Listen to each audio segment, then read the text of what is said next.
The Cuban Missile Crisis, the true story of the world on the brink of nuclear war. The Cuban Missile Crisis of October 1962 remains one of the most perilous confrontations in human history, a 13-day standoff between the United States and the Soviet Union that brought the world to the edge of nuclear annihilation. Below is a detailed account of the crisis, synthesizing historical records, declassified documents, and recent scholarship to present the most accurate narrative possible. WWIII. Background: the road to crisis. 1. U.S.-Cuba.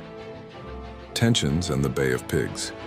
After Fidel Castro's 1959 revolution, Cuba aligned with the Soviet Union, alarming the U.S., which had long dominated Cuban politics and economics.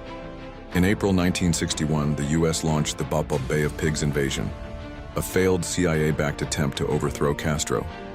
This humiliation pushed Cuba deeper into the Soviet orbit and convinced Kennedy to escalate covert operations, Operation Mongoose, including sabotage and assassination plots. Castro and Soviet Premier Nikita Khrushchev grew increasingly fearful of a U.S. invasion. Khrushchev saw Cuba as a strategic foothold in the Western Hemisphere and a way to counterbalance U.S. nuclear missiles in Turkey and Italy. 2. The Missile Gap Myth and U.S. Nuclear Superiority.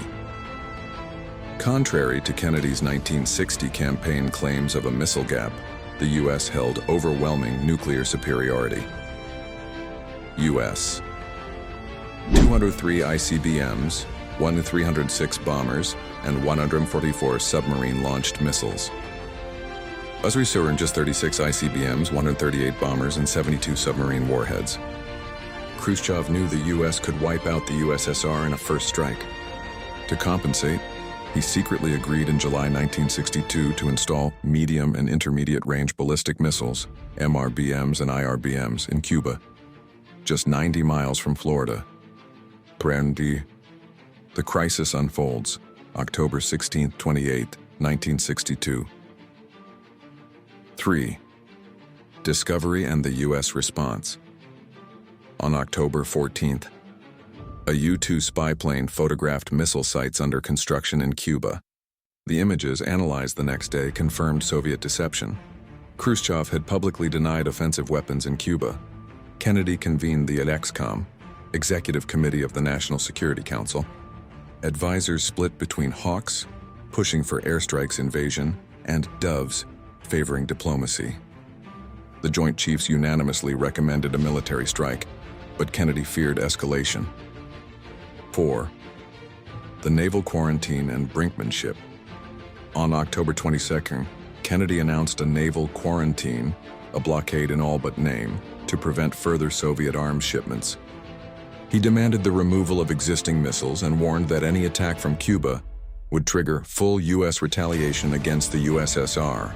The U.S. military escalated to DEFCON 2, the highest alert short of war, while Soviet ships approached the blockade line.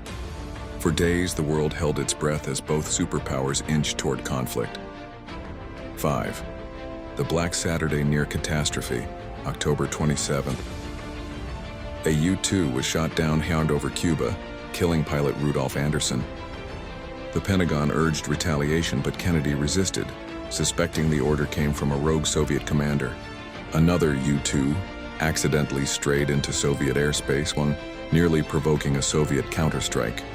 U.S. fighters armed with nuclear-tipped missiles scrambled to intercept MiGs. Tactical nukes in Cuba.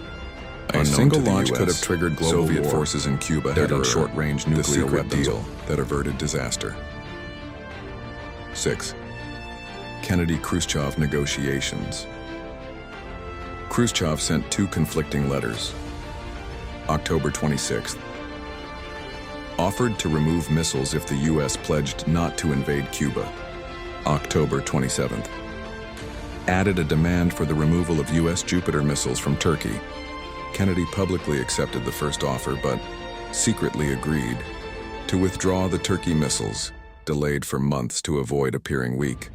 October 28. Khrushchev announced the dismantling of Cuban missile sites. The crisis ended, but the naval quarantine persisted until November 20th. 7. Aftermath and lessons. 7.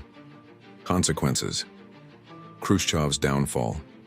The Politburo saw his retreat as humiliation, contributing to his 1964 ouster. Hotline established. So the Moscow-Washington direct communication link then was created to prevent future crises. Nuclear arms control. The Limited Test Ban Treaty, 1963, marked the first step toward détente.